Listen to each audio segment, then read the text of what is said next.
Go, go, go lava, go, go, go, go lava bucket, go. Yep. Hey guys, this is theradman, and we are here for another Feed the Beast tutorial. Now, this one is personally one of my favorite tutorials that I have. What we're going to be doing is, I showed you all of this power generating stuff, like the tanks, or at least most of it. I gave, I think in part 1 we got to, like, finish all this stuff, but we didn't actually get into any of the processes, but that's not what we're doing today.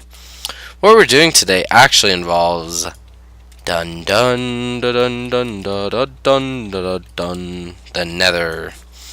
Oh, the Nether. Lovely, lovely Nether. Lovely, lovely Nether. What you're probably thinking now, what are we going to be doing though? Because, I mean, there's not much to do in the Nether in the way of actual interesting stuff, is there? You'd be partly right in that actually, but not too much. So, what we are going to be doing is we are actually going to be doing a lava tutorial. Now, this is not making lava with a magma crucible like I have set up here and here. This is making lava. No, this isn't making lava. This is collecting lava from the Nether and bringing it to the Overworld via machinery. Now, what you will need is an engine to power a liquid transposer that has set, and then you'll need, let's see, this will automatically spit out buckets into this pipeline. The pipeline goes to an ender chest full of buckets. This only takes out lava buckets, and it runs off of this. And now if we enable this and we go to the Nether, and we have coal in this so it can actually run. Oops, well, that was my mistake. That was my mistake. Okay. Anyway, so now we go, if we go into the Nether, we can find out that, well, that's a strange phenomenon. Phenomicon. Anyway, yeah. So now if we go to the Nether, we can actually make this go to work. We'll just fill that up, and now we'll go into the Nether. I don't think all this machinery will crash as long as that's the only thing running in the overworld. Stupid Enderman. And as you can see, I got all my items back, which won't surprise anyone, hopefully. Now, I set up a rail line to get to my lava lake just because it is quite a bit of a walk. Here we go. Wee, ha ha ha ha. I kind of nuked the Nether, by the way. It annoyed me. It deserved it. Okay, here we go. So here we are. This is my little teeny tiny itty bitty factory. It runs off of coal. Now if we turn on this, there's a liquid transposer here that fills buckets with lava, and this filter provides the buckets, and they are then put out the top and put into here. Now if we watch the lava buckets, we can see that they are being automatically picked up by our filter on the other side. Now, if you will notice, as you can see, the buckets are draining, and we haven't gotten any buckets back.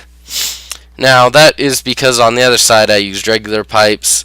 On this side I actually don't need this. I put golden transport pipes, which in this version of Buildcraft don't actually need power to work, which was kind of interesting because in the last version I used they have to have power. Now, you can see now that we've kind of run out of lava because I only have one pump going. It's taking it a little bit longer to fill up, but this setup is pretty cost effective. I mean, we'll look up the crafting recipes for some of these things. A liquid transposer, by the way, is really useful for more than one thing, so you will probably be making one if you're doing anything with fluids. Now, they do take a machine frame, which is insanely easy to make, a bucket, glass, easy to make, copper, a redstone reception cell. Again, easy stuff. This is not a high level machine. Then just a Stirling engine. You could use, I guess, a redstone engine or something to that sort, but it would take a long time to work. And I just have redstone engines operating this pump, and it's pumping straight into a liquiduct, which is why it's kind of lagging, because liquiducts are a little laggier than pipes, but they work better. So, what happens is, using this MJ from the Stirling engine, the liquid transposer receives lava from our liquiduct, and every 1,000 MB of lava is 1 bucket. And as you can see, here it is. It fills it up. Now, if I had this flip-flopped by clicking it, it would actually empty the buckets. But we don't want it to empty the buckets because they're not full in the first place. And this bottom part is red, which I have hooked up to an ossuary gate, which is pulling out. Apparently it does nothing. Oh yeah, it's an automatic thing. It automatically puts out buckets.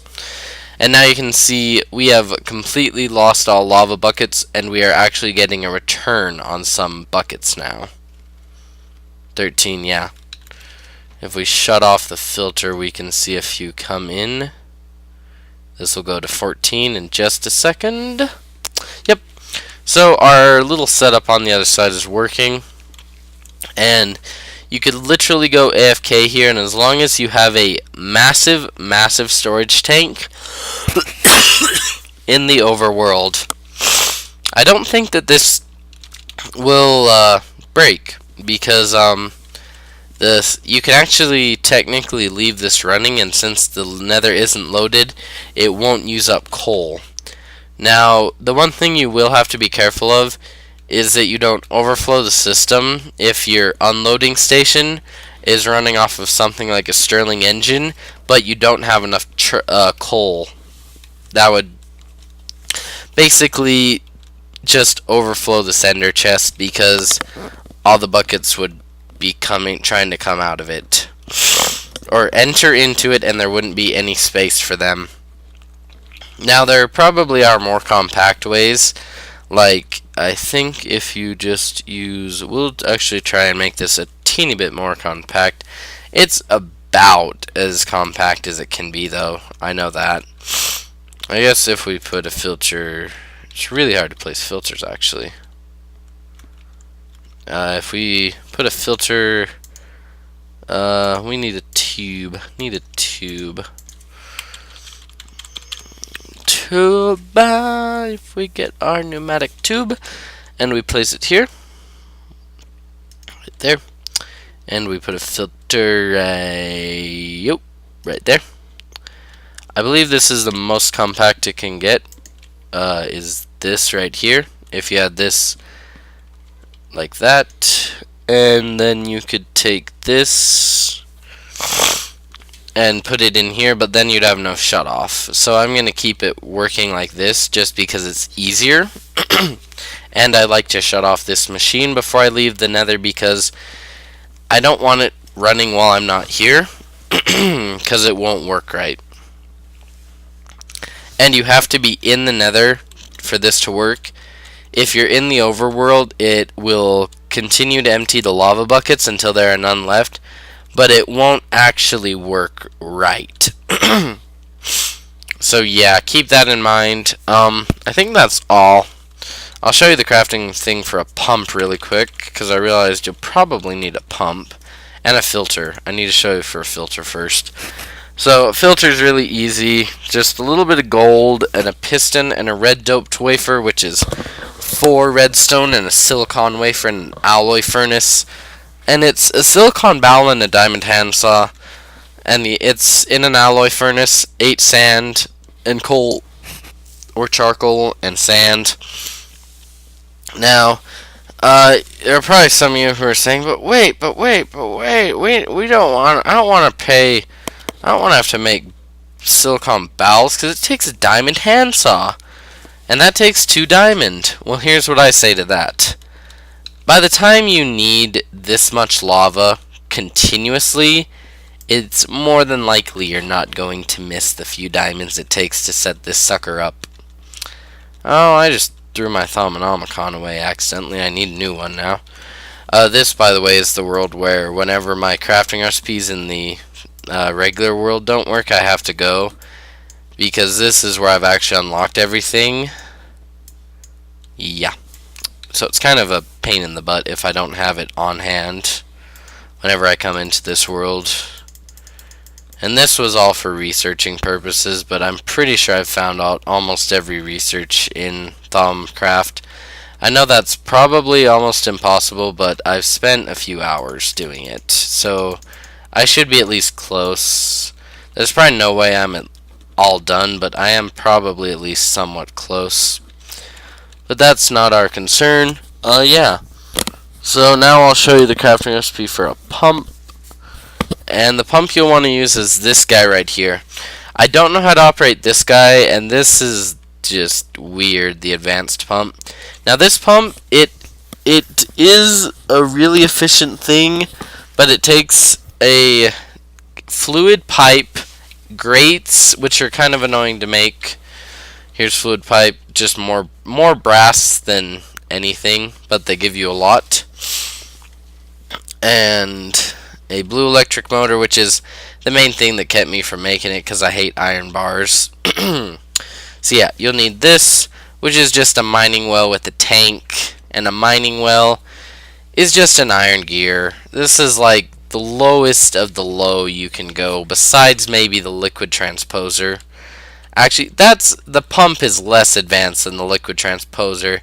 You're only parting with not even a half a stack of iron to make it, which is a lot better than some of the machinery in this mod pack.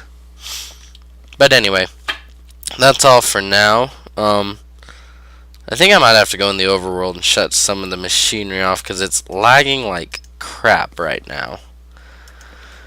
Just gonna let it finish off those few buckets that it's got left, and then I'm gonna have to go back and shut it off because I've found what happens is sometimes it'll load like the wheat farm, and it'll let the machines run, but only half of the wheat farm will be loaded in the overworld, like near where my liquid transposer is, and that causes me quite a bit of grief.